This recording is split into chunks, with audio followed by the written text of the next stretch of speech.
bago ko naging human rights defender, isa lang akong ordinaryong anak, kapatid, hanggang sa naging ina, nagkaroon ng asawa. Tahimik lang ang buhay namin, wala akong intensyon maging aktivista o tagapagsalita ng karapatan. Ang gusto ko lang naman noon ay buhay ng marangal, mapayapa, yung may kinabukasan yung pamilya. Pero lahat ng iyon nagbago nung biglang inuwasan ng isang taong mahal sa buhay, yun nga yung kapatid ko. Walang paalam, walang due process. Isang araw lang, pangkay na siya. Isang pangalan sa listahan ng mga pinatay, ng mga tinatawag na nundawan. Ang mas masakit, hindi lang siya pinatay. Pero parang rin kami pinatay sa nangyari. Tinignan kami ng lipunan na para bang sapot kami, para bang dapat kaming nahiya. Pero totoo kami ang biktima.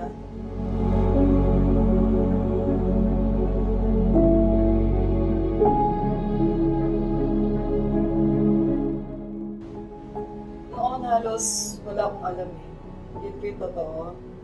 Ang alam ko lang may batas, may pulis, may gobyerno. Akala ko protection nila kami. Akala ko basta walang ginagawang masama, ligtas ka. Pero mali pala. Mali ako doon. Nung nawala yung mahal ko sa buhay, parang walang katarungan. Doon ako napilitang matuto. O humanap ng kaalaman. Doon ko unang narinig ang salitang karapatang pagtao.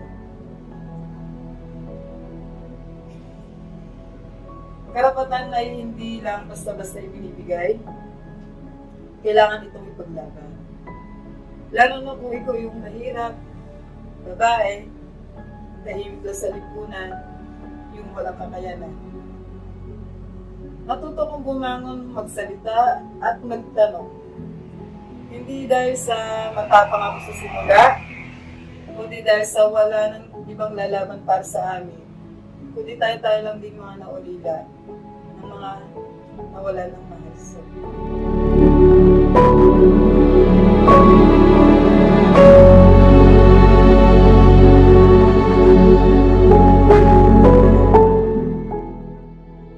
bilang isang babae.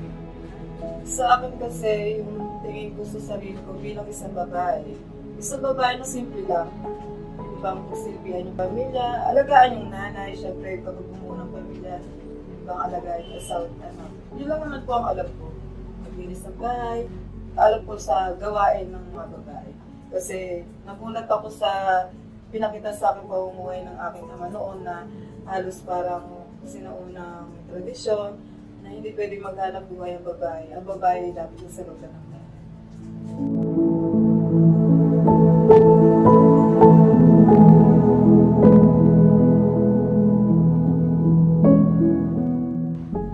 Sa akin, hindi ko masasabi na lahat ay parehas sa tingin ko. Kasi hindi naman po lahat ng babae ay kagaya ko namulat na sa karapatang pagtao. Kasi ako, kahit ako naman mismo, bago lang, hindi naman talaga matagal na may alam sa karapatan. Siguro para sa akin, may mga babae nang lumalaban. Hindi na kagaya ng dati na tahimik lang, nasa bahay lang, gagawin yung gawain bahay. Hindi na kagaya dati na wala kang ibang gagawin kundi asikasuhin yung pamilya. Ngayon ang babae kasi kaya nang gawin kung ano yung kaya ng lalaki. Kaya na magtrabaho. Hindi lang magtrabaho, ilaban din ko ang karapatan bilang isang babae. Lalo na kapag dating niya sa pamilya, kapag naaragabyan yung pamilya, lalo na kapag sasakit yung pamilya. May boses ang babae. Hindi lang basta babae.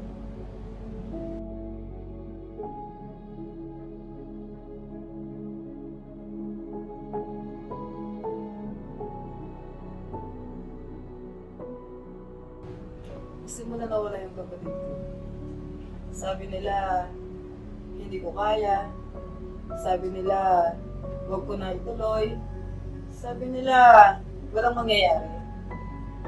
Pero sa tuloy-tuloy din naman na paniniwala ko na kaya ko.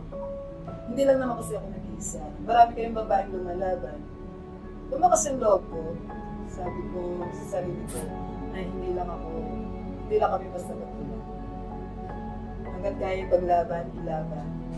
Hanggang sa makamit ang hustisya. Yun sa tingin ko na hindi lang basta babae.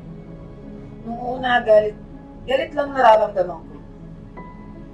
Pero yung galit na yun, unti-unti kong ginawang paninindigan. Hindi ko pinili maging human rights defender, pero kusang dumating. Pero ang totoo dyan, mas pinili kong hindi manahimik para sa pamilya ko. Pinili kong lumaban para sa hustisya, para din sa pamilya, hindi lang para sa mahal ko sa buhay, kundi para sa lahat ng kapatid, anak, ina, asawa. Nung nawala ng dahil sa karanasan nang hindi naman nila pinili. Pinili kong magsalita kahit nangangatal ang boses ko kasi alam ko mas nakakatakot ang katahimikan. Pinili kong magpalakas kahit araw-araw akong humihinga sa sakit. Kahit alam ko maraming kagaya ko nung wala ng pamilya. Na ngayon nung wala na. Hindi madali ang maging human rights defender. Lalo na kung babae ka. At galing ka pa sa pamilyang pinatay. Pero kung hindi tayo kikilos, sino ang kikilos? Kung hindi tayo, kailan? Kung hindi ngayon, saan? Diba? Yung pag-asa, yung hustisya, hindi natin makakawit yung hindi natin gagawa ng paraan at kikilos. Yun lang yung gusto mong sabihin sa lumiyan. Hustisya.